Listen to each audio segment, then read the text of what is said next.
On May 9th, 2015, with time running out in Game 3 of an NBA Eastern Conference semifinals matchup between the Washington Wizards and Atlanta Hawks, Wizards forward Paul Pierce launched a last-second shot over multiple defenders. The shot banked in as time expired and won the Wizards the game. Afterwards, a reporter asked Pierce if he called bank, to which Pierce replied, "I call game!"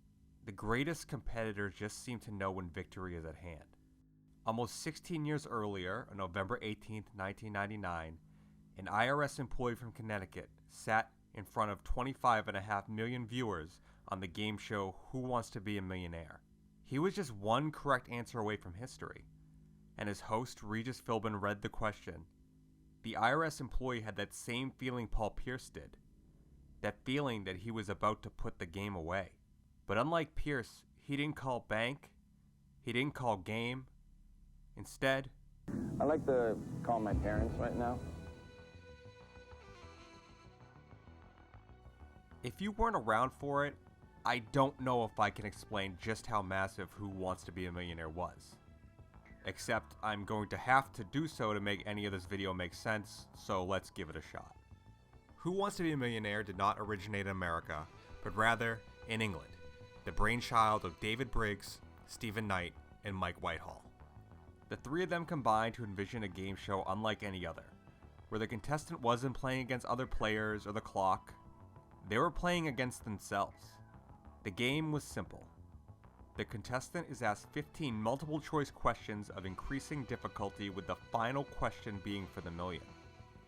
They have a couple lifelines they can use to help them out of jams, including a lifeline that allows them to phone a friend. I know writers who use subtext, and they're all cowards. Contestants can walk away whenever they want, but the drama of the program lied in just how big a risk people were willing to take for a bigger payday. Back in the United States, a young British ABC executive was about to take a big risk of his own. That executive was Michael Davies. Davies had heard of the program from friends and family back home and had asked everyone he knew to record it for him. But when Davies saw the tapes, what he saw was a show that he knew could be big in the United States too. And it was like revealed truth. I imagine this is what people think when they have those deep evangelical moments. It was the best television program that I had ever seen made. Excited, Davies brought it to his bosses, who promptly told him, No. Like so many contestants on the show he was about to be forever synonymous with, Davies decided that now was the time to take a risk, and left his executive job at ABC to produce the show on his own. He was able to convince his former network to throw them on for an 11-day run starting on August 16, 1999. To quote host Regis Philbin from a November article in Newsweek, "The show came out of the opening stalls at 1,000,000 miles an hour. And before you ask, yes, it caused me physical anguish to not read that quote in the Regis Philbin voice. I'm out of control! I'm out of control! The show was an instant hit. Millions of people across the country tuned in, wondering if this would be the night someone would finally answer the million-dollar question. Prior to that fateful November taping, the million-dollar question had only been seen once, when contestant Michael Shutterly became the first person to reach that stage of the game. However, Michael chose to take his $500,000 and walk away, rather than answer the question, who won the first hard rock / heavy metal Grammy Award? For the record, the correct answer was Jethro Tull, which I thought everyone knew before I remembered most other people have lives. Those other normal people watched Who Wants to Be a Millionaire and began to wonder, would anyone ever win? Even the staff was starting to ask themselves, are these questions just too hard? It's Pikachu! God damn it! Ah! In the town of Hamden, Connecticut, watching the program for the first time was an IRS employee who was asking his own question. Why are these questions so easy? That man was named John Carpenter. No, not that one. This one. John didn't even like game shows, but after being convinced by some friends to watch the show, he found himself perplexed about how easy it came to him and figured he should probably try out. Like millions of Americans, John took the phone test to get on the show, and within 48 hours he was sitting in a New York City studio waiting for his chance to compete. When the fastest finger question came up, a preliminary round to determine who even makes it into the hot seat, John's fingers didn't think fast enough. So for the time being, John just had to sit there and play the game of wait here for a little while. See what happens. There weren't any time limits, so contestants in the hot seat could spend long periods of time trying to reason out the correct answer. The previous contestant to John took up so much of the designated time that John thought that he would go home with nothing but a story to tell people about the time he was on a game show. In what would become a recurring theme tonight, fate felt differently, as producers decided they had just enough time to sneak on one more contestant. John was ready, and this time his fingers finged fast enough to earn his way to the hot seat. Within seconds, it became clear that this was no ordinary man, as Regis Philbin revealed that John not only worked for the IRS, but he worked in collections. To Regis Philbin, and most other people, the concept of an IRS employee on a game show called Who Wants to Be a Millionaire It's purely and simply evil. They snuck off a few rounds before the episode ended, and let the viewers know John would be back the next night. Alone in a hotel room in New York City, John began to realize just what he had gotten himself into. John talked about it in a podcast interview with Christian Carrion for his Tell Us About Yourself podcast. That night I did not sleep because, that's when you think, oh, this is real. Something could happen. The next day came, whatever nerves John thought was visible didn't show. As producer Michael Davies in an episode of the HPS cast explained what he felt when he saw John that fateful day. This is sort of like probably from having played sport to some level. I looked at him and thought, oh, his game face is on. He's going to be good. The game restarted, and it became pretty clear that John had come here to chew bubblegum, kick ass, and answer trivia questions. And he's all out of bubblegum, and he's all out of ass. John didn't just answer the questions, he answered them decisively and quickly. There was no hemming or hawing with John Carpenter. He was telling Regis every answer was a final answer without any hesitation. Regis Philbin said he thought John came off as cocky, and Michael Davies referred to him as, quote, not a particularly likable human. John didn't care. It wasn't his fault that all these questions came too easy for him. A key benchmark of Who Wants to Be a Millionaire was the $32,000 question. Once you made it there, you were guaranteed at least $32,000. John's question was about which month didn't have any federal holidays. It was such an easy question for an IRS agent that John couldn't help but cackle. It seemed like this night was just fated for John Carpenter to win the $1 million.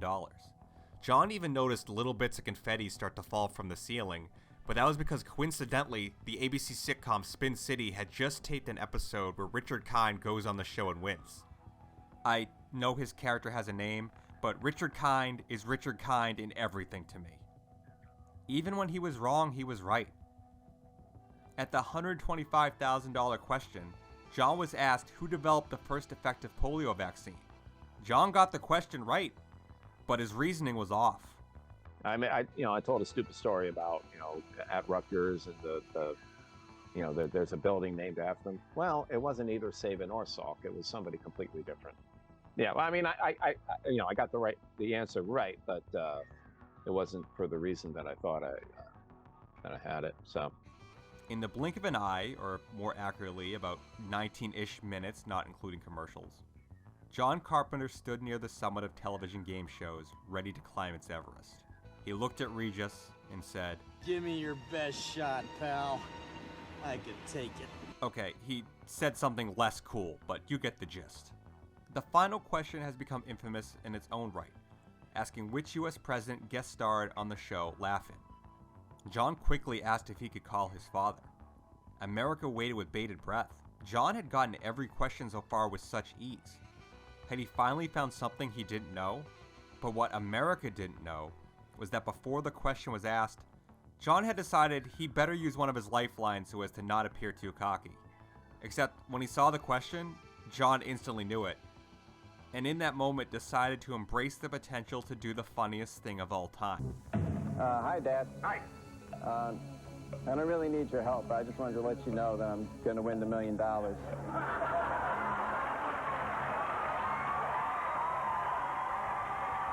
While the studio audience was going crazy, so was the control room.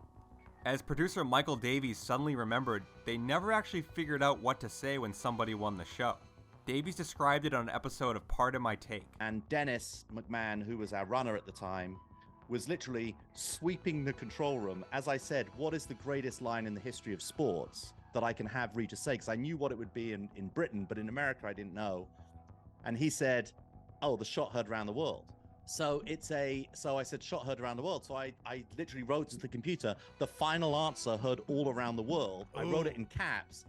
It was the final answer heard around the world. As for the first time, somebody had won Who Wants to Be a Millionaire, not just in America, but worldwide. An iconic moment in game show history had just taken place, so the next logical step was to friggin' rage. John took all the other contestants out to a bar to celebrate. Feeling was the least he could do for them having to watch him win the $1 million without their own chance to play. As the drinks flowed, the television at the bar was playing an episode of Late Night with Craig Kilborn that was talking about John. Somehow, before it had even aired, the story had already leaked, and for the first time, John Carpenter got to see just what it was going to be like to be a pop culture icon. Starting the very next day, John Carpenter was everywhere. He did Live with Regis and Kathy Lee. He did David Letterman. He did Good Morning America. He did Jenny Jones. Okay, he didn't do Jenny Jones. I just wanted to throw a clip of Rue Jude in here for no reason. But he did do Saturday Night Live. It was a typically absurd, stupid SNL sketch about Donald Trump running for president. He took the role at the last minute and was given a chance to back out, but when John saw just how terrible Jimmy Fallon was at playing him, John decided he needed to be the one to deliver the iconic line. Hey, how do they open the show? Answer that, whiz kid. Yeah, say it. Live from New York, it's Saturday night! The SNL appearance, along with a lot of John's other appearances, seemed to come back to people feeling he was too arrogant. He was frequently apologizing, as this was 1999 and people didn't care about real problems, so instead they got mad about a guy who did a game show too good. For some reason, Maury Povich took a shot at him and called him a, quote, fairly unlikable guy. Okay, Maury. In other articles I found, there were references to people on the ABC message boards hating John, but I'm just assuming it was the same people who couldn't let go of the fact that two guys and a girl no longer had their pizza place. John took it all in stride. He was described by friends as someone who didn't care about pop culture, and the whole thing just seemed silly to him. As he told People magazine, I thought the highlight of my 15 minutes of fame would be an interview with the wacky drive time guys on WPLR in New Haven, Connecticut. Hey, that's what I used to call Lana whenever she wear a necklace. Shut up, you! Hey, oh, don't hit me. Oh, Lana, oh, what the heck? Oh, man. I gotta get out of here, fellas, but why don't you play a decent record?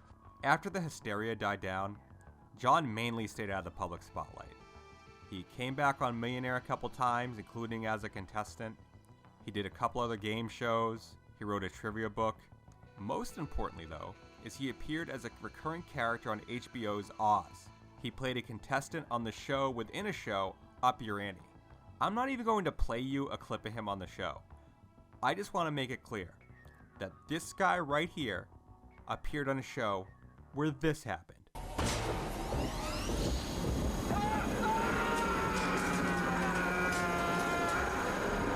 You know what my script said? It said, insert some wild Oz clip. That's how confident I was that I could easily find something to put there. I wish I had more information about how this happened, but nobody in my research was ever curious enough to ask how the first person to win Who Wants to Be a Millionaire ended up on the same show where Luke Perry is killed by being sealed behind a wall alive by bikers. Well, that's a question I don't even think John Carpenter could have answered. Which says a lot because the man had an answer for everything. When people asked him what he would do with the money, he told them, I'll help the Red Sox sign another pitcher to help out Pedro Martinez. Though it would have been nice if John had helped the Red Sox sign Randy Johnson, I can't fault him for doing what he did with the money, which was be normal about it. John was realistic about how much he had won, which was roughly $600,000 after taxes. He upgraded his house, he upgraded his car, and just lived a modest lifestyle. As of this video, he still works for the IRS and said the money wasn't life-changing, but it did make life a little easier. if I had wanted it to change my life, it would have. You know, the way I put it was, yeah, we go out to dinner more often, but still Chili's or something like that. While I disagree with John here because I find Chili's always to be life-changing, it seems pretty clear winning the money didn't change John. He's still kind of a smartass. In the best possible way. I don't know what Maury Povich's problem was. Thanks for watching. If you like what you saw, please subscribe. I don't know a full diatribe for this yet, but I will eventually. So, the sooner you subscribe, the less I have to do these.